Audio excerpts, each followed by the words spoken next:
Hello friends, I Arun Dalal once again welcome you on the online platform of Arun Dalal English Classes YouTube channel, and today our topic for discussion is test series number 1. So today we are going to discuss our first test of 20 marks. Here your test is on your screen.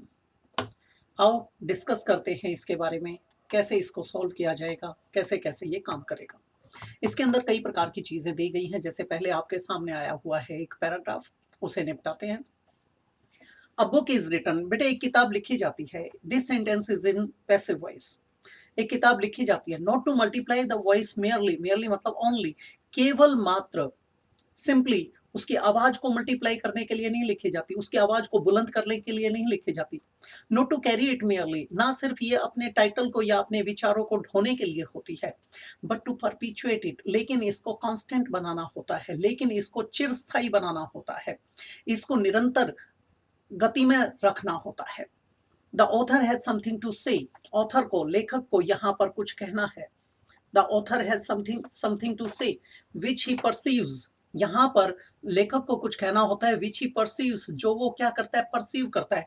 अपनी इंद्रियजनित ज्ञान के द्वारा जब किसी चीज को प्राप्त करते हैं, हम ढूंढ लेते हैं, खोज लेते हैं, यानी फाइंड्स, नोटिसेस, सीज, ठीक है, थिंक्स, अंडरस्टैंड्स, उसको क्या कहते हैं, परसीव्स टू बी ट्रू, जिसे वो अपने इंद्रिय जनित ज्ञान के द्वारा क्या मानता है, सही मानता है, सत्य मानता है।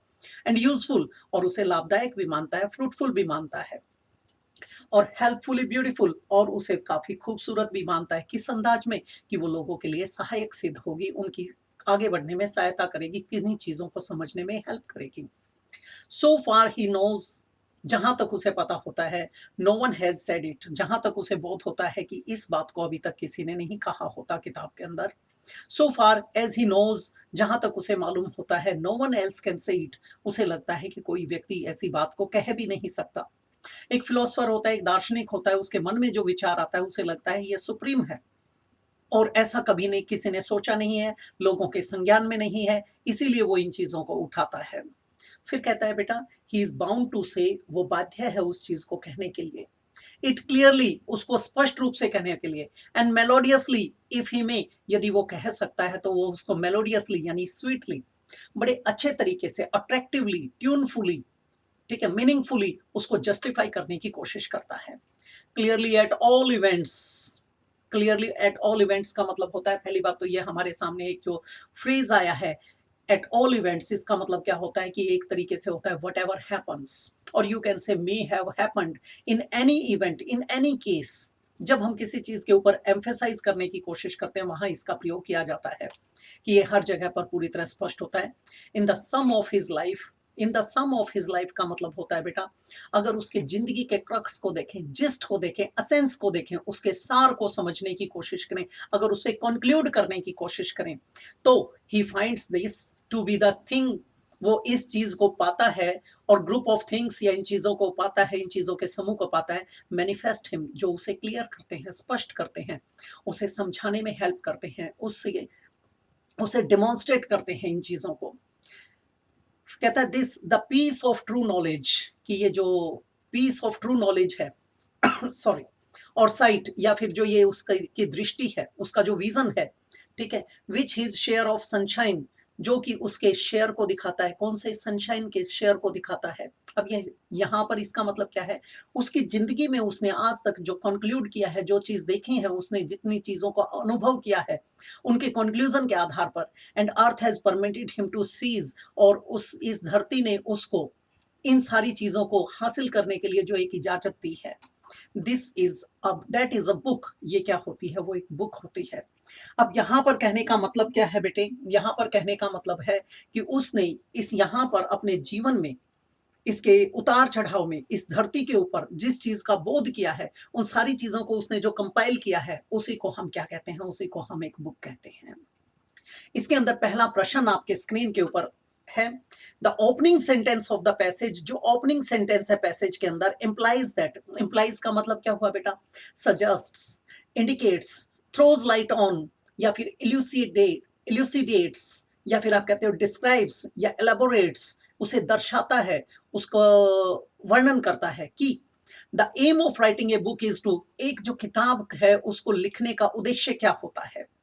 Repeat the message it contains, बेटा हो सकता है क्योंकि यहाँ पर एक बात आई थी परपिचुएट।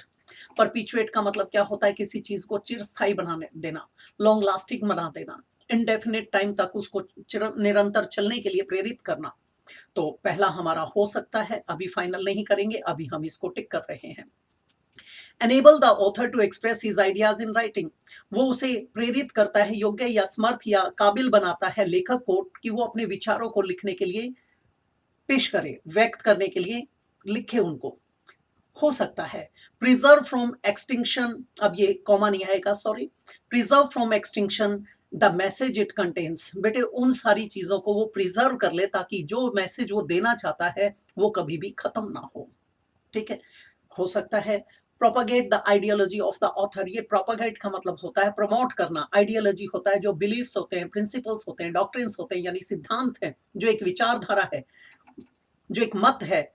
कहता है propagate the ideology of the author, author की, लेखक की जो आइडियोलॉजी है, जो आदर्शवाद है, उसको ये प्रमोट करना चाहता है। ये गलत हो गया। अब हमारे पास ये जो दो तीन चीजें हैं, इसके पहले सेंटेंस के अंदर उसको परपिचुएट बनाने की कोशिश आई थी, तो यहाँ पर प्रिजर्व फ्रॉम एक्सटिंक्शन हो सकता है कि वो हमेशा के लिए रहे, लेकिन उसने एक चीज लिखी थी, not to carry it merely, हमेशा उसको ठोने की बात नहीं की कि जो उसके अंदर नहीं था उसी को रखे। Enable the author to express his ideas in writing, ये हमारा गलत हो गया। अब हमारा जो मेन बनता है वो क्या बनता है, वो बनता है बेटा repeat the message it contains, ताकि ये जो संदेशा है ये बार बार, हजार बार लोगों के सामने जाता रहे और उनको प्रेरित करता रहे। यहाँ पर ये आ जाएगा हमारा। अगले क्वेश्चन की तरफ चलते हैं बेटा। अगला प्रश्न आपके स्क्रीन पे,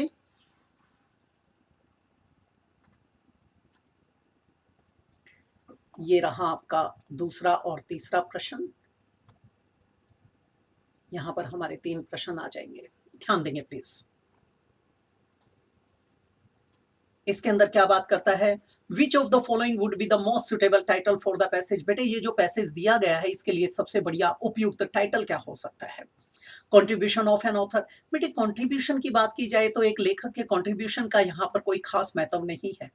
M of writing a book, बेटा ये हो सकता है, पार्शली हो सकता है। Book the source of true knowledge, बेटा ये इससे बेटर है, तो इसको हम सेकेंडरी मान लेते हैं, छोड़ देते हैं, हम इसको लेते हैं। राइटर्स एंड दियर बुक्स, बेटे गलत हो गया, हमारा क्या आ जाएगा, हमारा इसके अंदर आ जाएगा सी ऑप्शन, हम सी ऑप्शन का चुनाव इसके अंदर कर लेंगे। उसके बाद हमारे समक्ष आता है बेटा, according to the writer a person is to write a book because, बेटे लेखक के अनुसार एक पर्सन को किताब लिखनी होती है क्योंकि he wishes to satisfy his ego, बेटे उसे अपने अहम को सेटिस्फाई करना होता है। ये बिल्कुल इनअप्रोप्रिएट हो गया, ऐसा कभी भी नहीं सोचा जाता। He has something nice and pleasing to say, उसके पास कुछ बढ़िया होता है और प्लीजिंग होता है व्यक्त करने के लिए, हो सकता है। he is capable of expressing whatever he wants to say, बेटे वो इस इतना समर्थ है, सक्षम है कि जो वो कहना चाहता है उसको वो बयान कर दे, हो सकता है।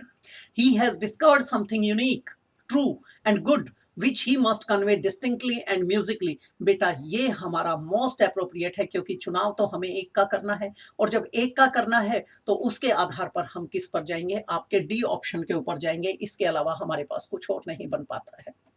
उसके बाद हम आगे बढ़ते हैं बेटा, which of the following is opposite, हमें एंटोनिम चाहिए किसका, in the meaning of manifest. आपके इसके अंदर आया था मैनिफेस्ट, मैनिफेस्ट का मतलब आया था जब हम किसी चीज को स्पष्ट करते हैं तो उसको क्या कहते हैं बेटा, मैनिफेस्ट कहते हैं।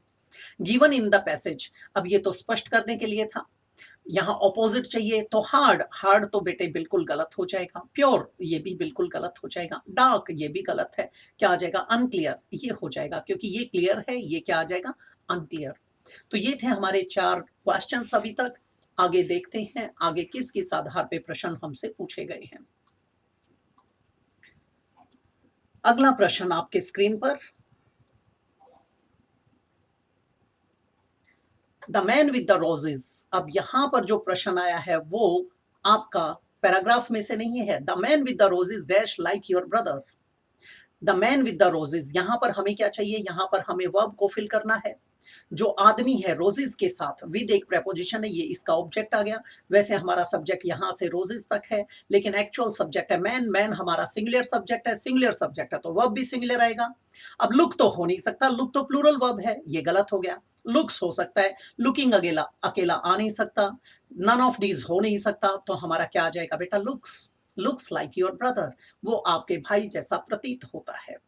दे did not know where they dash from, बेटे यहाँ पर हमारा क्या आया, दे डिड नॉट नो, उन्हें नहीं पता था, पास्ट की बात आ गई। जब हमें यहाँ पर पास्ट दिया गया है तो यहाँ पर भी रेस्पेक्टिव पास्ट आएगा। अब यहाँ पर कम कम तो आ नहीं सकता, दे कम फ्रॉम, ठीक है, दे के साथ हैज आ नहीं सकता, गलत हो गया। दे हैव कम हो सकता है, दे हैड कम हो सकता है, लेकिन हैव कम को देखते हैं तो ये तो प्रेजेंट है, तो हम किसकी तरफ चल पड़ेंगे बेटा, आपके पास्ट की तरफ चल पड़ेंगे। और यहाँ पर पास्ट की तरफ से क्या बन जाएगा हमारा, हमारा यहाँ बन जाएगा हैड कम, ये हमारा इसका मोस्ट अप्रोप्रिएट ऑप्शन हो जाएगा।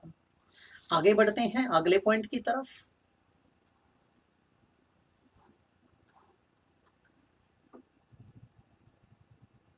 अगला हमारा प्रश्न है वॉइस बेस्ड, इसको भी देख लेंगे बेटा, ध्यान देंगे प्लीज। जब कभी भी वॉइस की बात की जाती है तो आपको जो नियम करवाया था उसके बाहर ना झांके।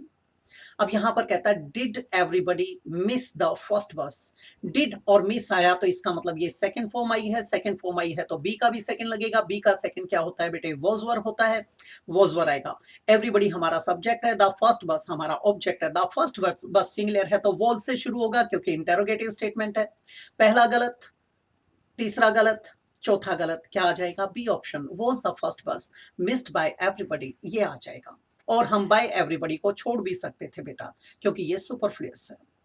Convert the following sentence into complex sentence, complex का मतलब होता है बेटे मिश्रित, मिश्रित का मतलब होता है जटिल, जटिल कौन सा होता है, जटिल वो वाक्य होता है जिसके अंदर एक आपका सबॉर्डिनेट क्लोज होता है, एक आपका प्रिंसिपल क्लोज होता है, एक आपका इंडिपेंडेंट होता है, एक डिपेंडेंट होता है, एक प्राइमरी होता है, एक सेकेंडरी होता है। तो यहाँ पर कॉम्प्लेक्स बनाना है तो प्राइमरी और सेकेंडरी के आधार पे चुनना पड़ेगा, यानी ये उसके ऊपर डिपेंड होना चाहिए। As the day down we got up, बेटा ये क्या है, ये आपका नहीं बात बना रहा है, जैसे ही ये हुआ वी गॉट अप, थोड़ा सा माइनर सा होता है। After the day down we got up, बेटा ये भी सेंस नहीं बना रहा है। When the day down we got up, ये व्हेन वाला ये बेटर लग रहा है, जब दिन निकला तो हम उठे। द डे डाउन व्हेन, नहीं नहीं, हम सूर्य उदय हुआ, व्हेन वी गॉट अप जब हम उठे तो सूर्य उदय हुआ, ये गलत हो जाएगा। भोर हुई, हम इसमें किस में चले जाएंगे, आपके सी ऑप्शन के ऊपर चले जाएंगे बेटा। Select the noun which is used as it is in the plural form, बेटे इनमें से वो नाउन चुनना है जो सिंगुलर और प्लूरल दोनों के अंदर क्या होता है, सेम होता है। अब यहाँ पर एक चीज का आपको पता होना चाहिए बेटा, अगर बॉटल का प्लूरल बनाते हैं तो क्या लिखते हैं, बॉटल्स लिखते हैं। टाइगर का बनाते हैं तो टाइगर्स लिखते हैं, शर्ट का बनाते हैं तो शर्ट्स लिखते हैं। बच्चा डियर, ये डियर हुआ, शिप हुआ, ये कुछ ऐसे नाउन्स होते हैं जो सिंगुलर में भी और प्लूरल में भी एक जैसे रहते हैं। तो हमारा कौन सा ऑप्शन आ जाएगा इसके अंदर, हमारा आ जाएगा डियर। अब और आगे बढ़ते हैं बेटा।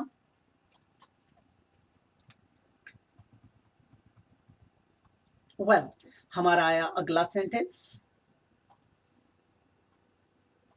इस अगले सेंटेंस पर दृष्टि डालेंगे। समवन मस्ट डू, बेटे समवन मस्ट डू के साथ हमारा यहाँ पर क्या आ जाएगा, dash about the human rights in that country और it will be too late. Someone must do dash, किसी ना किसी को कुछ करना चाहिए। समवन मस्ट डू एनीथिंग, बेटे एनीथिंग हो सकता है, एवरीथिंग, एवरीथिंग गलत हो जाएगा, ठीक है। एवरीथिंग में तो सब कुछ करना चाहिए, लेकिन एनीथिंग का प्रयोग हम नेगेटिव में करते हैं तो ये थोड़ा सा प्रभाव डालता है। नथिंग, मस्ट डू नथिंग, बेटा ये सेंस नहीं बना रहा है क्योंकि आगे क्या कहता है, about the human rights in that country और it will be too late, बेटे नथिंग तो गलत हो जाएगा। तो हम किस पर जाएंगे, समथिंग, क्योंकि हमारी स्टेटमेंट क्या है, अफर्मेटिव है, अफर्मेटिव है यानी पॉजिटिव है, पॉजिटिव में समथिंग लगाते हैं और नेगेटिव में क्या लगाते हैं, एनीथिंग लगाते हैं। तो हमारा क्या आ जाएगा, something. We must have sympathy for needy and the poor. अब यहां देखेंगे, वी के साथ मस्ट एक मॉडल है, मॉडल के साथ ये बेस फॉर्म आई, ये बिल्कुल ठीक है, वर्ब की फर्स्ट फॉर्म। सिंपैथी हमारा नाउन हो गया क्योंकि ये पॉजेसिव वर्ब थी मॉडल के साथ, ठीक है। हमारे अंदर सहानुभूति, हमदर्दी होनी चाहिए, इसके साथ ये प्रेपोजिशन भी ठीक है। Sympathy for what, for needy and the poor. अब एक चीज देखिए, यहाँ पर एंड आया है, एंड के बाद पुअर आया, पुअर एक एडजेक्टिव है, नीडी भी एक एडजेक्टिव है। इससे पहले द आया है तो यहां पर भी क्या लगेगा, द का प्रयोग किया जाएगा। इसका मतलब हमारा एरर किस में आ गया, सी ऑप्शन में आ गया, the needy and the poor. Everyone thought that, हर व्यक्ति ने ये सोचा था। हमारा ये किस में शुरू हुआ बेटा, पास्ट में शुरू हुआ। Everyone thought that the circle made by Raj, ये पैसिव वॉइस हो गया। द सर्कल ये भी ठीक है, मेड सेकंड फॉर्म है, बाय राज ये पैसिव प्रेपोजिशन और ऑब्जेक्ट आ गया।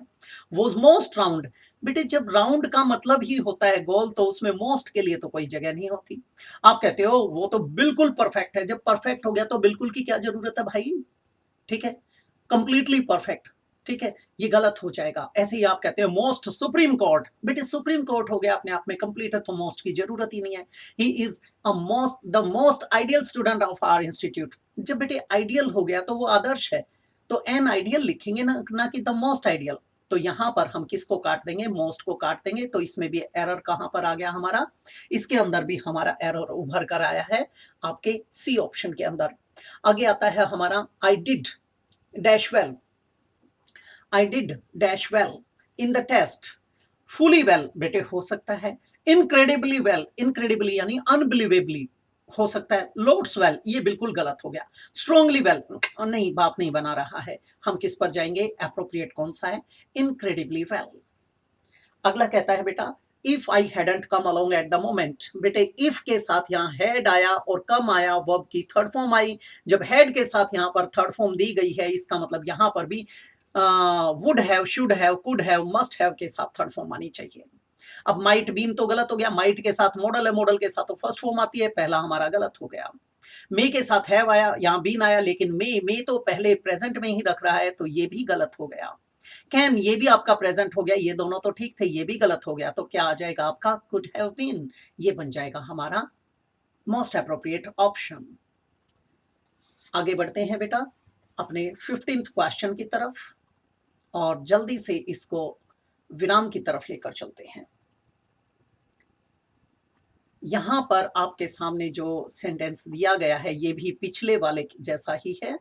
इसमें क्या लिखा, इसमें लिखा हैड और वर्कड, इसमें भी हैड वर्कड आया, तो आगे वही would have, should have, could have आदि आना चाहिए। आई डैश वेरी, बेटा स्कोर्ड सेकंड फॉर्म में गलत हो गया। वुड स्कोर, बेटा ये तो second conditional clause rule number 2 में आता है, ये गलत हो गया। कुड स्कोर ये बिल्कुल ही गलत हो गया, क्या आ जाएगा बेटे, वुड हैव स्कोर्ड। सिनोनिम चाहिए किसका, ऑब्सेशन का। ऑब्सेशन क्या होता है बेटा, ऑब्सेशन होता है जब कोई व्यक्ति किसी चीज से ग्रसित होता है, पीड़ित होता है, तो उसको हम क्या कहते हैं, उसको कहते हैं ऑब्सेस्ड है भाई, ठीक है। ये एक ऐसी माइंड की ऐसी एक पर्टिकुलर कंडीशन होती है जिसमें वो चीजें बार बार उसके माइंड में, एक व्यक्ति के माइंड में अपीयर होती रहती हैं, घटित होती रहती हैं, ठीक है, तो वो क्या है, ऑब्सेस्ड बोला जाता है। प्रीऑक्यूपेशन हो सकता है, सस्पिशन शक डाउट गलत है, फ्रस्ट्रेशन निराशा बिल्कुल गलत है, डिजेक्शन, बेटे जब डिजेक्शन क्या होता है, जो हताश और निराशा को ही दिखाता है, ये भी गलत हो गया। क्या आ जाएगा, प्रीऑक्यूपेशन, क्योंकि हमें क्या चाहिए था, सिनोनिम चाहिए था। अब अगले 4 की तरफ बढ़ते हैं, वे क्या हैं, कैसे हैं। वेल बेटे ध्यान देंगे प्लीज। हमारे पास आखिरी के आ गई है, इनको देखते हैं। एंटोनिम ऑफ एग्जेम्पशन, बेटे जब कभी भी आप कहाँ जाते हो, आप टेलर के पास जाते हो और टेलर से क्या करवाते हो, अपनी स्टिचिंग वगैरह करवाते हो, तो वो आपको एक रिसिट देता है, और रिसिट के नीचे कोई भी बिल होता है, किसी बढ़िया से कोई भी बिल खरीदते हो आप, दुकानदार से बिल लेते हो, उसके नीचे लिखा होता है E&OE, errors and omissions exempted, यानी भूल चूक लेनी देनी। एग्जेम्प्ट का मतलब होता है उस चीज को छोड़ देना, इंक्लूड ना करना, ठीक है। अब यहां पर एग्जेम्पशन आया, लेकिन हमें तो इसका एंटोनिम चाहिए है, एंटोनिम चाहिए, तो विपरीत आ गया, विपरीत की बात करनी है।